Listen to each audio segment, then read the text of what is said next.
Hello, can you hear me? I can't hear anything.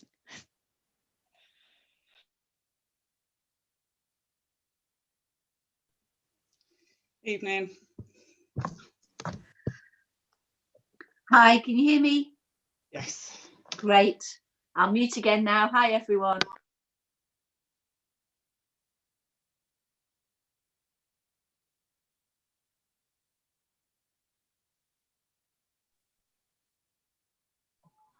Okay, we're going to kick off now. Thanks to everyone for joining us. On the bottom of your screen, you see a button that says View Subtitles. If you press that button, you'll be able to turn on subtitles and see a live transcript of the call. We also have Sam Riddle providing BSL interpretation services this evening. Thank you, Sam. If you want to ask a question, please just raise your hand or put a notification in the Q&A. And welcome to everyone on social media. So I'm going to hand over to Louise. Thank you. Thank you very much and good evening. Welcome to the National Education Union Councillors Network Fringe event titled Safe Return and Recovery, the Future of Education. We have a really excellent panel for you this evening who I will introduce in a minute, but I am going to set out the format of tonight's meeting first and a few introductions about who we are. So my name is Louise Atkinson and I am really pleased to be chairing this event this evening, a really important discussion that we're here to have. I am a primary school teacher and I am also a local councillor in North Cumbria. I am also Junior Vice President of the National Education Union. The National Education Union stands up for the future of education by bringing together more than 450,000 teachers, lecturers, support staff and leaders working in independent and maintained schools and colleges. And the NEU Councillors Network is a partnership between councillors of all parties and the National Education Union working together to shape the future of education. The network is open to councillors, all councillors, and being a member of the network is really rewarding. It gives councillors access to written briefings, regular information about education issues, and access to our events for councillors. We've held some really great events in the past, really informative and really good discussions, and I am sure that tonight is going to be another one of those.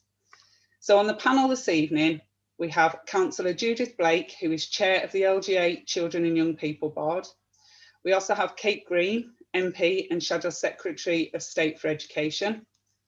Councillor Antoinette Bramble, Deputy Leader of the LGA Labour Group. And Dr. Mary Balstead, who is a Joint General Secretary of the National Education Union.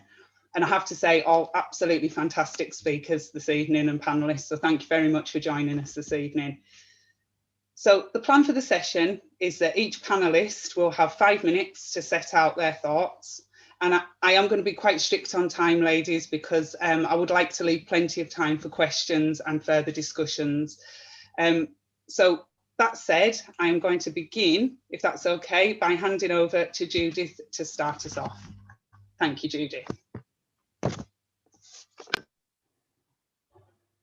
Thank you so much, Louise, and can I just say a very warm welcome to everyone who's joined the call tonight on such a vital issue. I can't think of anything at the moment that is causing us more concern in local government circles in the respect of the challenges ahead, but just really focusing on the damage that's been done to our children and young people at this moment in time. And I think that has to run through everything that we discussed tonight, just how we can make sure that all of our conversations put those children, young people right at the centre of all of our consideration.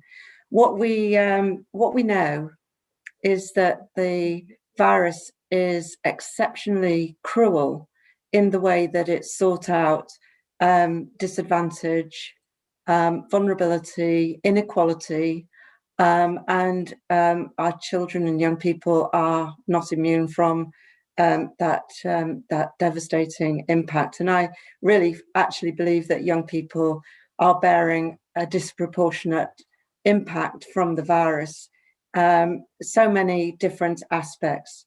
But from a local government perspective, what I'd like to think about tonight is for all of us who are involved in local government, we've had a very difficult experience for many years now in terms of a deliberate attempt to distance local authorities from the world of education.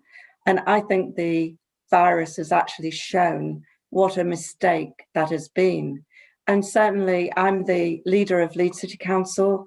Very proud that we have a great relationship with all of our education providers, right through from early years, primary, secondary, further education into higher education. And what has been quite noticeable over the last few months is a real awakening, if you like, of a recognition of the role that local government actually plays in the world of education. And of course, we have a really fragmented education system now as a result of all the changes that have happened, particularly in the last 10 years or so. But what we found in Leeds, and I'd be very interested to hear everyone's experience, is that regardless of the governance of our institutions, with some, I'm afraid, exceptions, so many people now really understand the significance of the role of what we do in local government. And I think this is an opportunity to reset that relationship, recognizing, of course, the importance of in schools of teaching the curriculum, but don't teachers do so much more than teach? And I want to pay an enormous tribute to all school staff, all early years providers, teachers, right through to our special schools for the work that they do and have done over the last several months. And it just highlights the significance of their role in young people's lives, whether it's through safeguarding, nurturing, monitoring the well-being of our children, young people, through to what we obviously all assume is the primary role, and that's actually teaching young people and working through for their achievements and their opportunity to take full advantage of the life chances that come their way. So I think obviously we're going to talk tonight about just how difficult it's been, the last minute decisions, the lack of guidance, the lack of consultation with the school sector, with our unions, with local authorities.